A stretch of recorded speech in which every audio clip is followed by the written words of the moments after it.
Arunexalo Ziva, an elite active retirement community in Mahabalipuram, Chennai. For apartments and luxury villas, call 7288 When we say, if you see both these things, both nations have tried to build different kind of a capabilities. So obviously there's an inherent amount of risk into this. And none of the capabilities that we had acquired actually had been tested in battlefield. They had been tested only in ranges. So whenever we are doing it, there's always an element of risk involved into it. But as they say, you cannot succeed if you don't take that kind of a risk.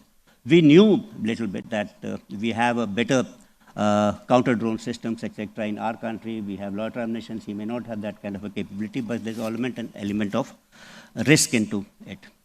I think the second important thing is to understand as to what is a professional military force. When you talk about risks and taking of a chance, actually. I think it's a professional force that is not affected by setbacks or kind of losses, if you may say. Because in war, what is important is, even if there are setbacks, you need to maintain your morale. That morale is to remain high. And then, of course, is adaptability. That is an important constituent of a very professional force. You should be able to understand what went wrong, rectify your mistakes, and go out again. I think that is important for any kind of a professional force. And third is, I think, the offensive spirit. As an organization, you must have that offensive spirit in spite of the initial setbacks. You can't sit down in fear. And as an individual, you should not have any kind of a fear. And you should be able to display a high tempo of operations. That is a hallmark of a professional force, and that's a kind of a thing which we displayed. And what I said that in a couple of my interviews, that losses are not important. It's the outcome which is important. I said that military operations are highly unpredictable. And you heard that the little saying that, the best plans actually go out of the window after the first bullet is fired. So, and no operation plan is based on 100% preparedness. You can't be 100% prepared for every kind of a contingency. And you can't have 100% of the information about enemy. So you are always groping in a bit of a dark when you're carrying out military operations. And of course, in every military operation, there is an element of risk involved into it. But only thing is that there should be a calculated kind of a risk. In this particular case, what I say is, and of course, nations, when they try and build their capabilities, they try and build these capabilities on their past experiences and the kind of future conflicts they'll see they might have to, or the future challenges they may be likely to grapple with. So probably post Balakot and Uri strikes, we thought that should be able to engage targets deep inside with precision strikes. So India built these kind of capabilities. On the other hand, after Balakot, because the last strike package was almost at the borders of Pakistan, so they built air defense capabilities probably. They built that kind of a stronger. We also thought that we had applied the land domain to carry out surgical strikes after Uri. Then we had applied the air domain, and this time we thought that to maintain that element of surprise, we'll employ one more dimension.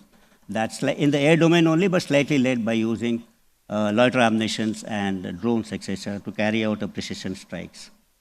So when we say, if you see both these things, both nations have tried to build different kind of a capabilities. So obviously there's an inherent amount of risk into this. And none of the capabilities that we had acquired actually had been tested in battlefield. They had been tested only in ranges. So whenever we are doing it, there's always an element of risk involved into it. But as they say, you cannot succeed if you don't take that kind of a risk.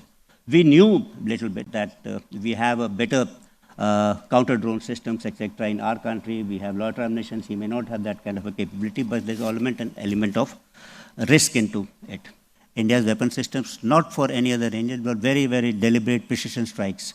Some strikes could be as narrow as 2 meters or 3 meters square, or meter square, at ranges greater than, say, 300 kilometers. That's what has been demonstrated. And similar kind of venom was spewed by General Asim Munir against India and Hindus. Speech just few days or weeks before what happened in Pahalgam. So, since this is a regional distance, it can be also, I believe, that retracted because now Pakistan is faced with a different kind of a prospect that he faces military action in case we find terror happening against us. On 10th of May at about 1 a.m., its aim was to get down India to its knees in 48 hours. Multiple attacks were launched. 10th, when they picked up the telephone and said they wanted to talk.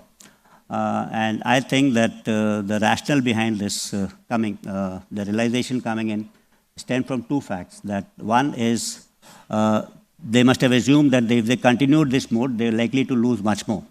So hence they picked up the telephone. And second thing, since they had stuck us at multiple fronts, they still did not have the benefit of understanding what they had stuck. So they must have thought they must have stuck, and hence there's time to talk now. And if they don't, they'll tend to lose more. So these were the two factors which would have made them to take, but it's only after, say, 1 or 2 days they would have realized that all their kind of attacks which they had launched against us had not fortified, and they had all kind of failed.